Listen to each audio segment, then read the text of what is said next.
Hi, it's Nicki Doane here, and today I want to talk to you about a pose that I have to say most people don't usually like. I, however, love this pose, and that is Chaturanga Dandasana.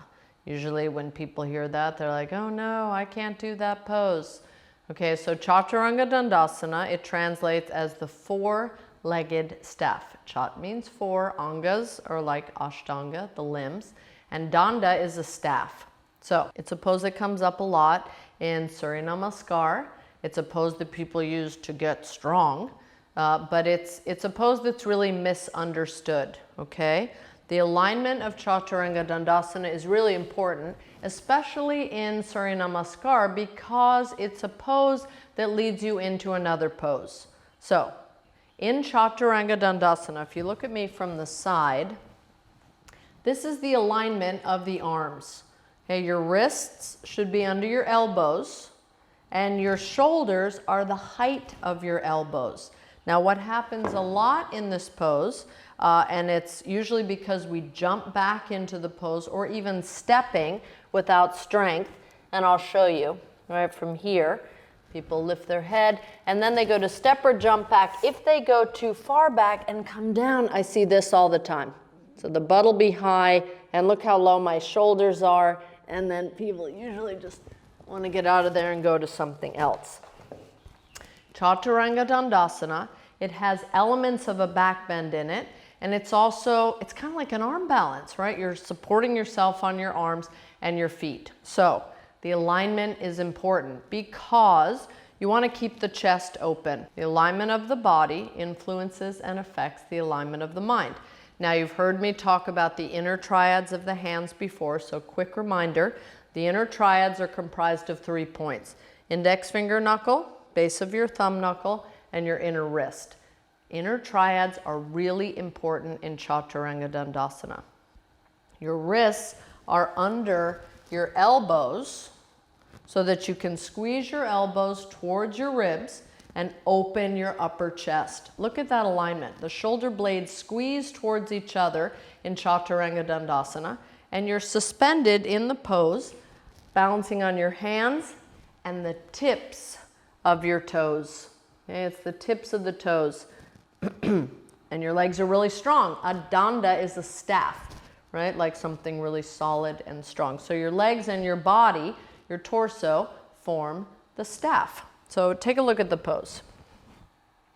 All right, you're on the tips of your toes, and look at how far forward the pose is. My legs are really strong, and my shoulders are the height of my elbows. If I'm too low, it makes your butt pop up, and people are like, oh, this in the pose. So you want to keep this alignment, shoulders the height of your elbows, not lower. If your shoulders go lower than your elbows, look, the butt has a tendency to pop up, and with the shoulders this low, it puts a tremendous amount of pressure in your elbow joint. You don't want that, okay? And it also, if you go too low in the pose, look at me from the front. If you're like this, and then you try to lift your head, it feels terrible on your neck. And when the shoulders are like that, I've heard people call this sort of posture Ashtanga shoulders. That's so disappointing to me, right? Really what Chaturanga shoulders should look like is this. Your shoulders belong on your back. They're part of your back body anatomy. So we want to remember that in the pose. And basically, it's like you're suspended on your toes and your hands. Okay, now, it does require a lot of strength to hold your body off the floor. So I want to show you a few modifications for Chaturanga Dandasana, because these modifications keep the alignment of the pose, and that's important. Okay, you don't want to sacrifice the alignment just to be in the pose. Okay, the strength comes later with practice. When I started practicing, I had no upper body strength. Chaturanga was really difficult. It's been through the practice that I've developed the strength. But I teach that you want to modify as needed. The strength will come slowly. Don't sacrifice the alignment. So what I teach, okay, You saw me in the pose, and let me move this out of the way. So if I see this a lot, right? This is not the pose. I see this as a modification. That's not the one I teach. I teach that the chest stays open. You keep this alignment. And you put your pubic bone on the mat.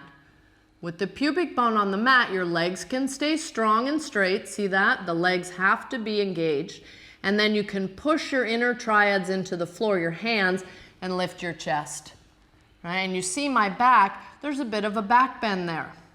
Okay? So this is the modification if you cannot hold yourself off the floor.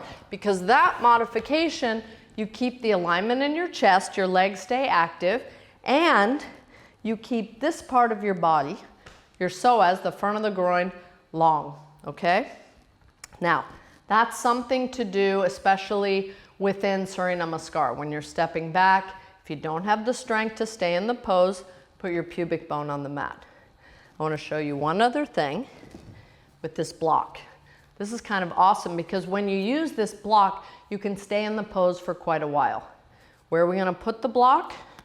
Right here at the sternum to support the sternum. So I use it on its middle height, so it's narrow. And you're going to have to kind of play around to see where that's going to be on you. Okay.